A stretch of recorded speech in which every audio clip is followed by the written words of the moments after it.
Hey everybody, movement challenge this week is going to be a crawl. Every time we do this with a patient, they think it's kind of a goofy exercise, but it's a functional activity that everybody should be able to do.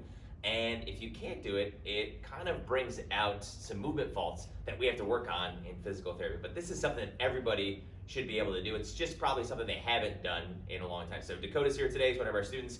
He's going to help us out and show us a bear crawl. So we were talking about this morning.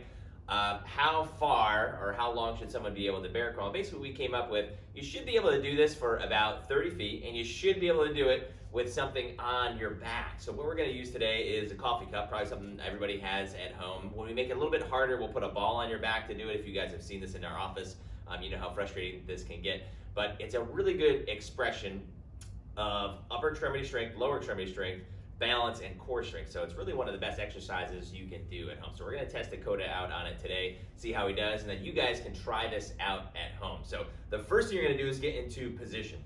So bear position is shoulders right over your hands, kind of similar to the push-up stuff that we did before. Your hips are right over top of your knees, your toes are tucked underneath you, and then the first thing you do is you just lift your knees up off the floor. So that's it. So not very far, just kind of an inch or two. That's bear position. And so if you're having pain even getting into that position, then we have to kind of regress that down. But we're going to go with you being okay getting in that position, and then now we're going to start to move. Now, you have to do opposite arm, opposite leg motion at the same time, and you'd be surprised how many people kind of struggle with this activity, especially going backwards. So we're going to test Dakota out and see how he does here. So we're going to just get into bear position just like we talked about. I'm going to put this cup on his back, and now he's got to maintain that cup there as he goes through his bear crawl. So right arm forward, left knee forward, and then left knee forward, right arm forward. So all he's gonna do is crawl in that position, and we're gonna try to get to 30 feet. And you can notice that his back is staying flat. So that's how we kind of make sure that that happens, and the cup is tilting a little bit because he might be getting a little bit tired there, but overall pretty darn good.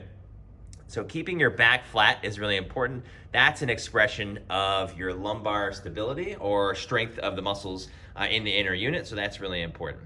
So Dakota is almost to his 30-foot stripe, okay? And then all he's gonna do once he gets there is he's gonna go backwards. So doing a good job maintaining that cup, tilting a little bit, but overall pretty good. So he gets to his 30-foot marker, and now he's gonna go backwards. So this takes a little bit of thought sometimes. So getting that coordination of opposite arm, opposite leg is a little bit difficult, but Dakota's had quite a bit of practice with this because we use this quite a bit with our patients, so he's looking pretty good. So now he's kind of extending his leg back a little bit further than his hands, so his legs are kind of getting out in front of his arms, which can happen. But overall, pretty good, right? The cup is still there, so that's really the measuring stick that we're using. Oh, and he lost it. So if he loses it, no big deal. He's just got to put it back on. Start in that position. Oh man, so close. Back here. He's got a couple feet left to go in order to get back to his starting position of 30 feet.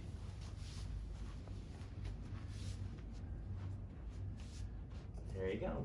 Hey, so that's your movement challenge for the week. Again, start in bear position. See if you can tolerate that. If you do that pretty well. We want to be able to go forward 30 feet, backwards 30 feet, keeping this cup on your back. If you can do that, then you're doing pretty good. If you can't do that, don't get discouraged. So Dakota, high-level athlete, he had some trouble with it too. But just working on that activity and that motion will give you a really good, again, like we talked about, expression of upper extremity strength. You've got to be really strong through your shoulders and the core that is in the upper extremities and your neck, the muscles that stabilize your cervical spine or your neck. You got to be really strong here, and you got to be really strong in your hips. So try that at home. Post your videos. So if you're getting this in an email, then you can reply with your video, or if you're seeing it on Facebook, just post your video below, and we'll see you soon.